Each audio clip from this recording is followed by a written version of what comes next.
Hello students, कैसे हैं आप लोग। आप सभी का आपके अपने YouTube channel and coaching class में बहुत बहुत स्वागत है। इस वीडियो में आपको क्लास 10 की एक्सरसाइज 4.2 को आगे बढ़ाएंगे। थ्योरिकल क्वेश्चन करेंगे आज हम इसके। चैप्टर 4 हमारा तीन एक वीडियो अपलोड कर दी है, जिसमें पहली वीडियो मैंने आपको इसका बेसिक दिया है कि आखिर फोर्थ चैप्टर का क्वाड्रेटिक इक्वेशन क्या है। फिर उसके बाद में 4.1 एक्सरसाइज, 4.2 ऐसी 3-4 वीडियो अपलोड कर दी गई हैं।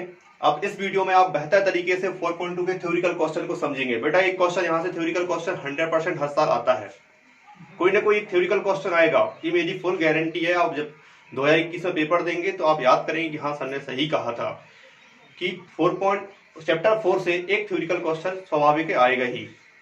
देखते हैं आखिर इसका थर्ड क्वेश्चन है 4.2 एक्सरसाइज का थ्योरिकल क्वेश्चन है, मैंने लिख दिया है। ऐसी दो संख्याएं ज्ञात करना है जिनका योग 27 है और यदि उन संख्याओं का हम गुणनफल करें, उनका मल्टीप्लाई करें तो 182 आता है।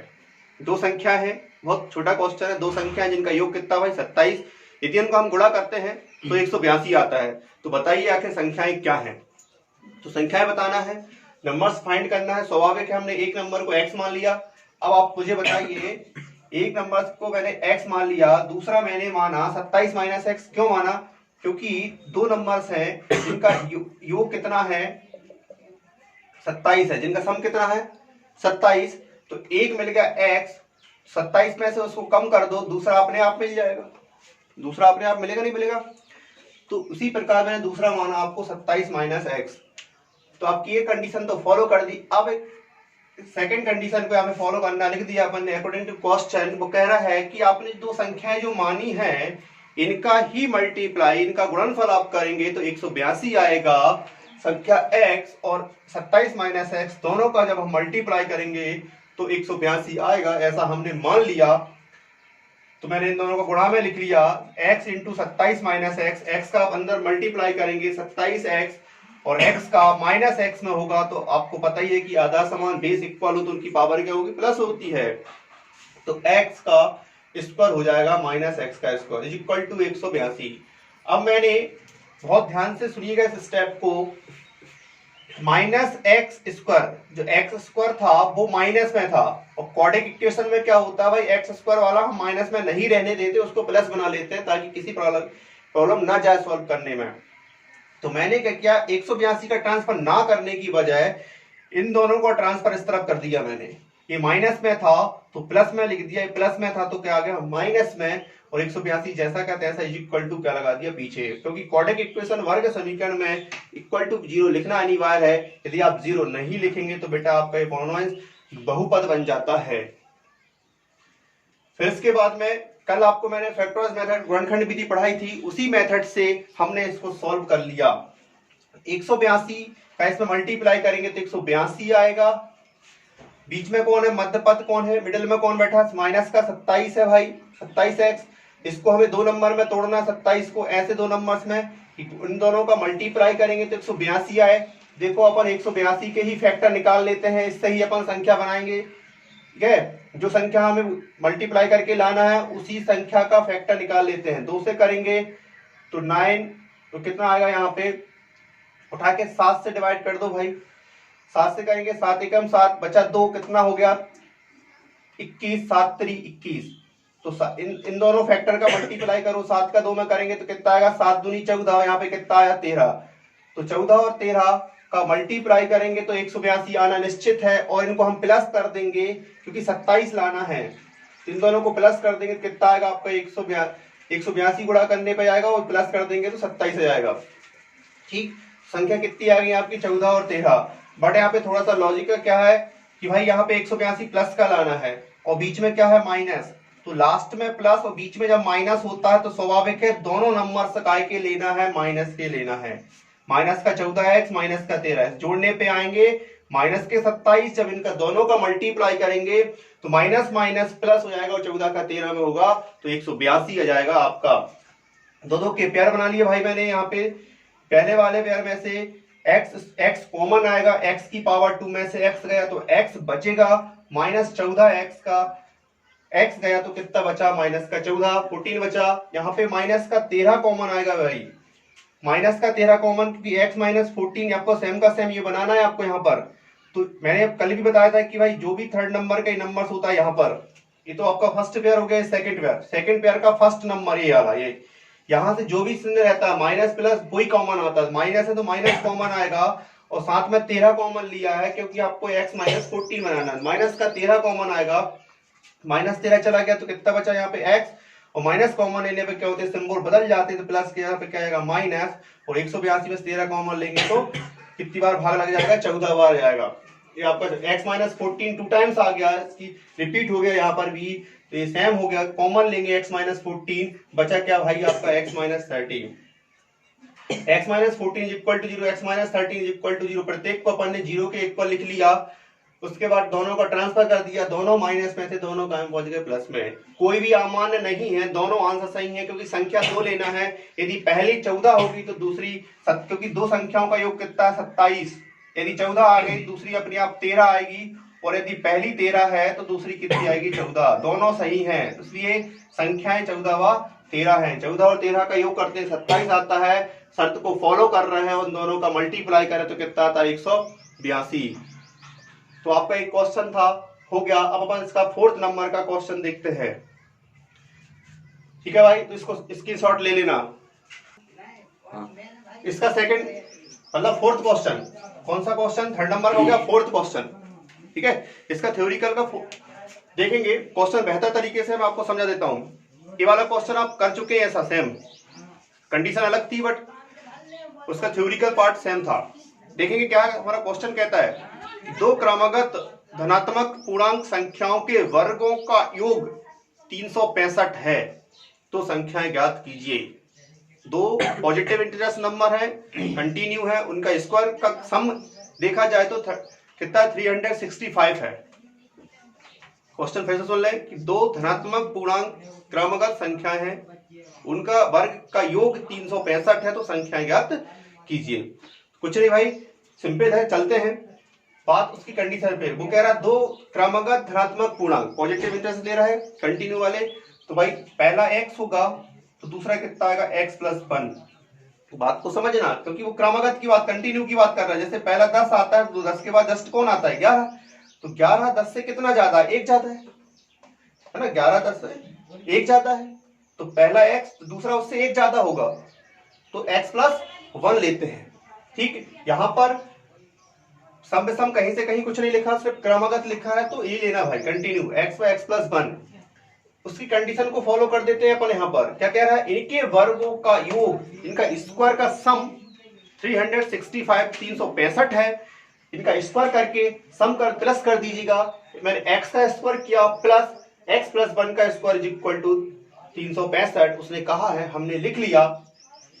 अब यहाँ पे एक आइडेंटिटी लगा दी मैंने, तो देखना कौन सी आइडेंटिटी लगाई है।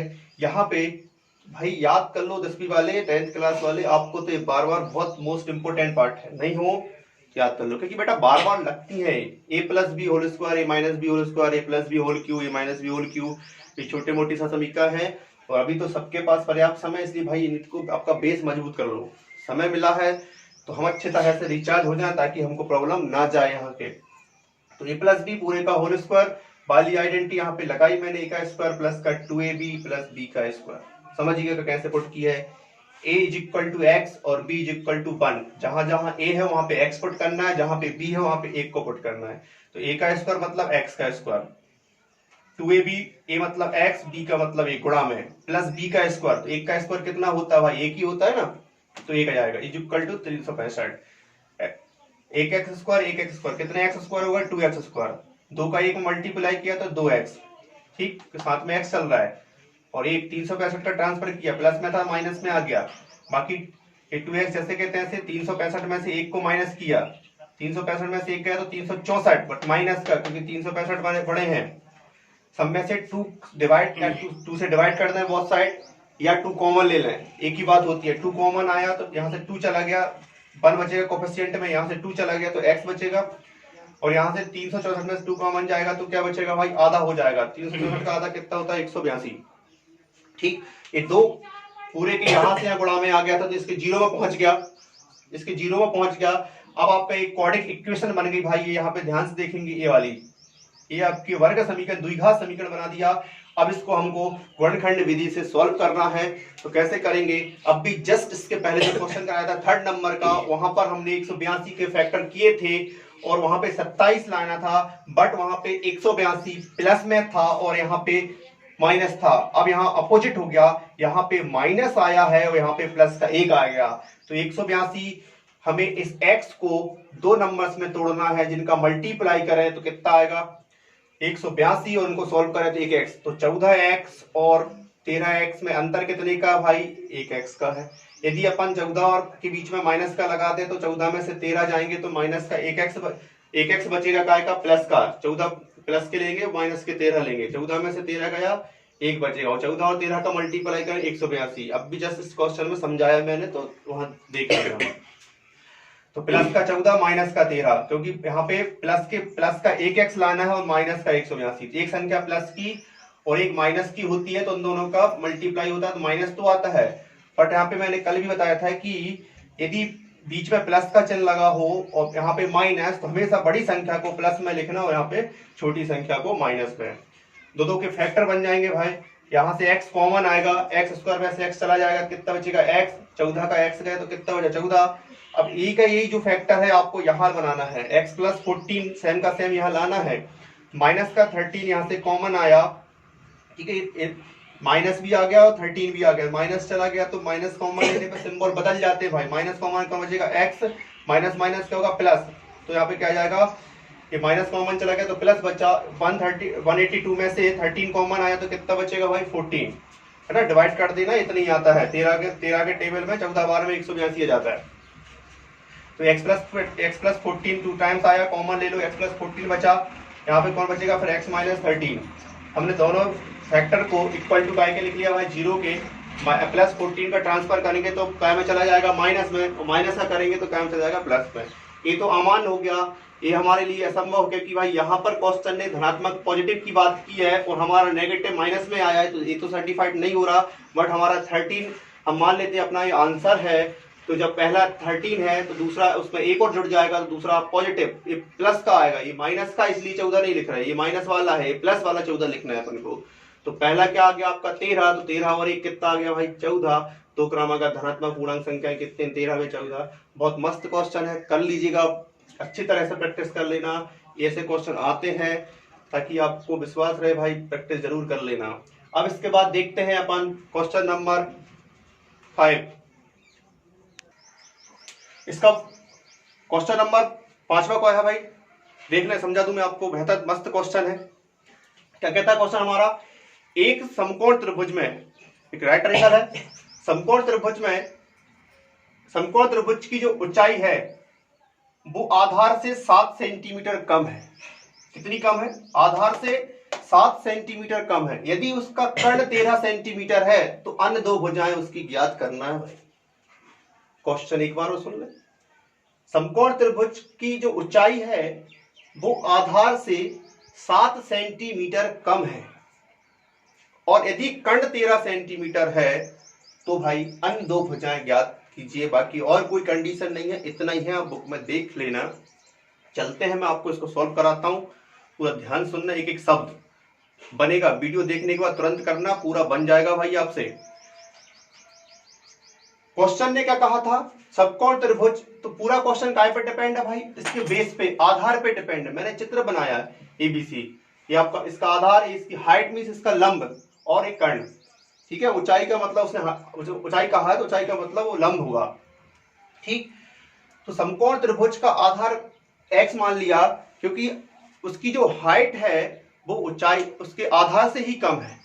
कितनी कम है 7, तो आधार पहले निकालना चाहिए जब 7 कम करेंगे। आधार पहले निकाल लिया अपन x, ऊंचाई आधार से कितनी कम है 7 कम है, तो ऊंचाई निकाल लिया अपन, ऊंचाई का मतलब लंब, 7 कम कर दिया अपन ने आधार में, x माइनस 7 आ गई और कर्ण 13 सेंटीमीटर ही है। प्रत्येक सेंटीमीटर cm लिखना जरूरी है भाई वहां पर। अब इसमें और इसके अलावा और कोई कंडीशन नहीं दी है। अब कैसे निकालेंगे, तो भाई सबको पता है समकोण त्रिभुज राइट एंगल है, यहाँ पे पाइथागोरस थ्योरम का प्रयोग करेंगे। तो मैंने वही किया, पाइथागोरस थ्योरम से कर्ण का वर्ग, कर्ण कौन है भाई 13 का वर्ग, इक्वल टू लंब मतलब ऊंचाई, ऊंचाई कितनी है x माइनस 7 का स्क्वायर और प्लस आधार का स्क्वायर, ये आधार आ गया।